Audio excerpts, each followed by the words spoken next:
Hello, New Wave of British Heavy Metal.com here. Today is the 13th of March 2021.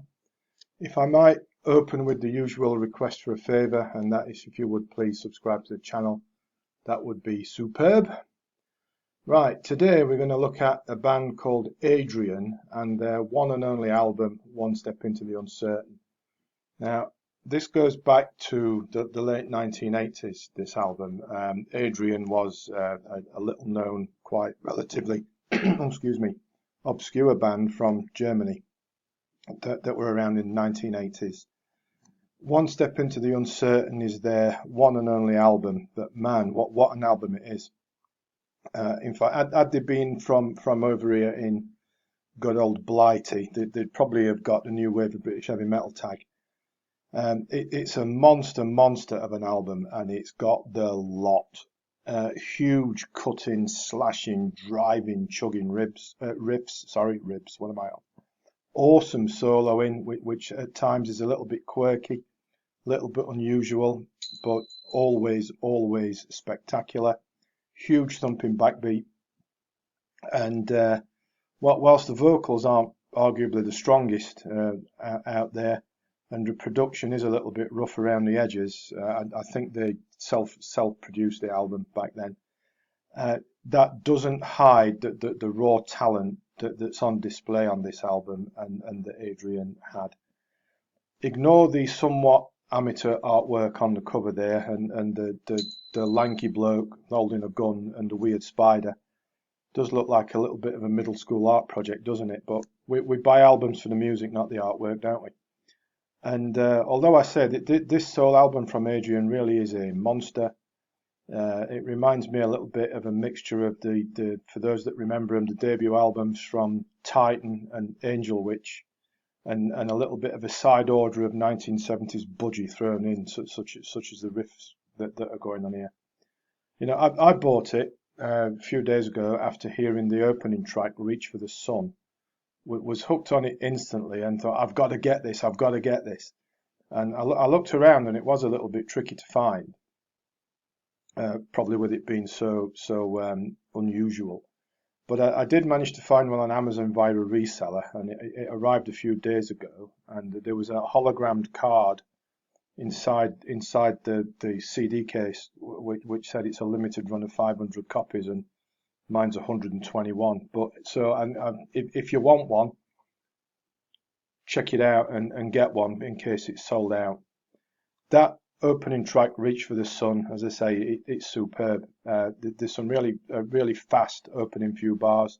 Then it all kicks off, the big slashing riffs, frantic measured soloing. It just changes the pace throughout, doesn't lose any momentum because of that, and a huge memorable chorus. It's marvelous slabber, like heavy power metal. And the rest of the album's just as good. There's not a weak spot on here anyway. Anyway, The King Is Born Again gallops along, yet more of those cutting, slashing, chugging riffs going on, and the spectacular fretwork. Love Dies in a Painful Way is a little bit more slower, but it's still got some power behind it. Something of a slightly soulful, brooding edge to it. Even a bit of prog going on there as well. It's fantastic. And on it goes throughout the album. It's excellent killer stuff all the way throughout. Other highlights in a truly standout album. We've got the morphing of Prelude into Never Again. South Africa, which is simply phenomenal. They say that there's no filler anywhere on this album. It's superb from start to finish. It really is. There's even a bonus track, Rainbow Warrior. The liner notes say that it was written in 1988, which was around the time that I think Adrian split up, and recorded in 2012, which is a year or two before this reissue seemed to have been released. And Rainbow Warrior, and another monster track, bit of an epic. I think it goes on for about 6 minutes, and a real atmospheric feel to it as well. How Adrian did not get a major record deal with material as good as this, who the hell knows? If anyone does know, please let me know, because they disappeared without trace not long after this album was released in the late 80s, and such a shame. I would encourage you to get a copy of it if you can. If you like your Euro power metal or your new wave of British heavy metal like I do, it's fantastic. It really is. As I'm recording this, 13th of March 2021, I've had a look on Amazon and it is still showing as available. But with it being a limited run of 500 and relatively obscure, perhaps by the time you're watching this or listening to this, there might not be many left, or indeed any left. But as I say, as I'm recording this 13th of March, it is still showing as available on Amazon, but that could change at any time, of course. So there's a link below in the description, as always, to the album on Amazon. There's a link back to the post on the website if you'd like to read that. I hope you do both. As always, if I might repeat the favour request, and that's if you would please subscribe to the channel.